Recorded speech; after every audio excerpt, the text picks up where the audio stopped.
na gamitin ang suka upang gawing basihan kung mutya nga ba yung gamit mo. Kasi hindi naman kasi lahat ng mutya ay bumubula sa suka. Hindi lahat ng mutya ay bumubula sa suka, katulad ng pakilakidlat at bato umo. Yan po ay mutya pero hindi naman bumubula sa suka. Yan po. At kung kayo naman po ay naniniwala na yung pangilakidlat at bato umo ay hindi mutya, dyan po kayo nagkakamali.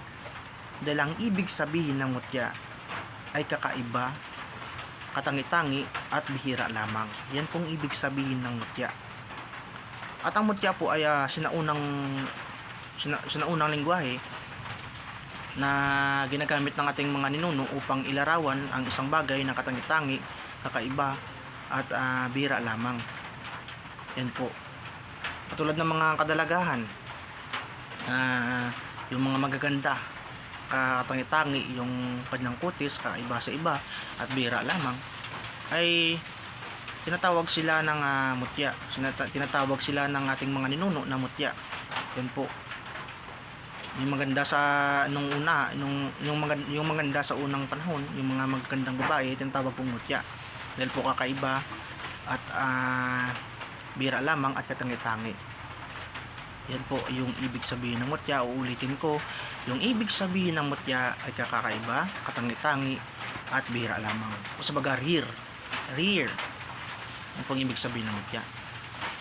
So yung tulad ng pangilakidlat, bato umo, sila yan, yung dalawa yan po ay yung dalawang bagay na yan ay mutya po yan. Dahil nga sila yan po ang mga bagay na yan ay bihira lamang at kakaiba sa iba at tangi-tangi. Kasi may mga kapangyarihan yan eh. Kakaiba yan sa ibang bato. Diba?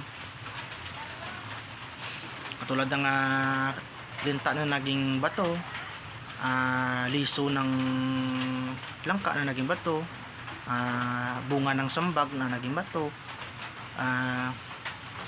mga kakaibang bagay na mga naging bato, mga petrified shell, petrified ng mga kahoy. Yan po ay matatawag na mutya kasi kakaiba at bihira at katangi-tangi. Yan po. Kaya mali na gawing basihan yung suka upang malaman mo na mutya yung gamit mo, kasi maraming mutya na hindi bumubula sa suka.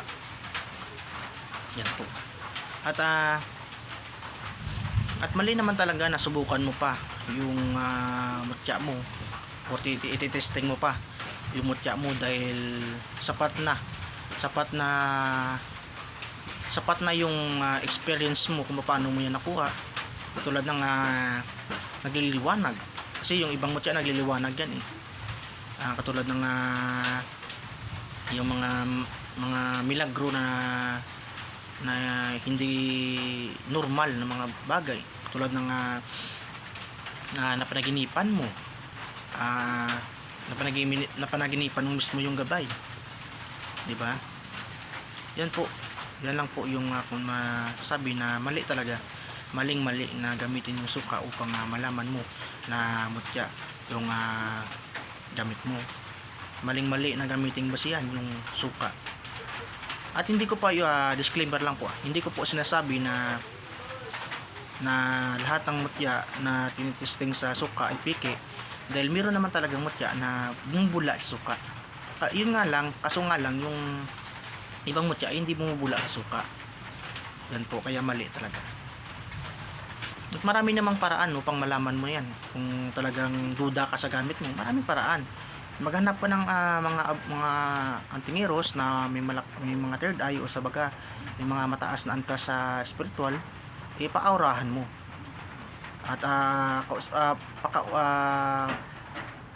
pakausapin mo sa kanila yung gabay ng mutya, at sila rin mismo yung magsasabi niyan na mutya yan, kasi alam ng mga taong may mataas na spiritual na kakayahan, pumutya talaga yan, kasi sila lang yung nakakaalam. At alam talaga nila yan, kasi kaya nilang kausapin yung gabay, at biyasa na sila sa spiritual na larangan. Yan po. Yan lang po yung masasabi ko. At sana maintindihan nyo ko at pasensya na sa akin accent kasi hindi tayo sanay magsalita ng Tagalog. Suppose pag ganyan. Tubong Negros kasi tayo. So, huwag niyo pong kalimutan na mag-like, share, and subscribe. At pakisuporta na lang po. Marami pong salamat.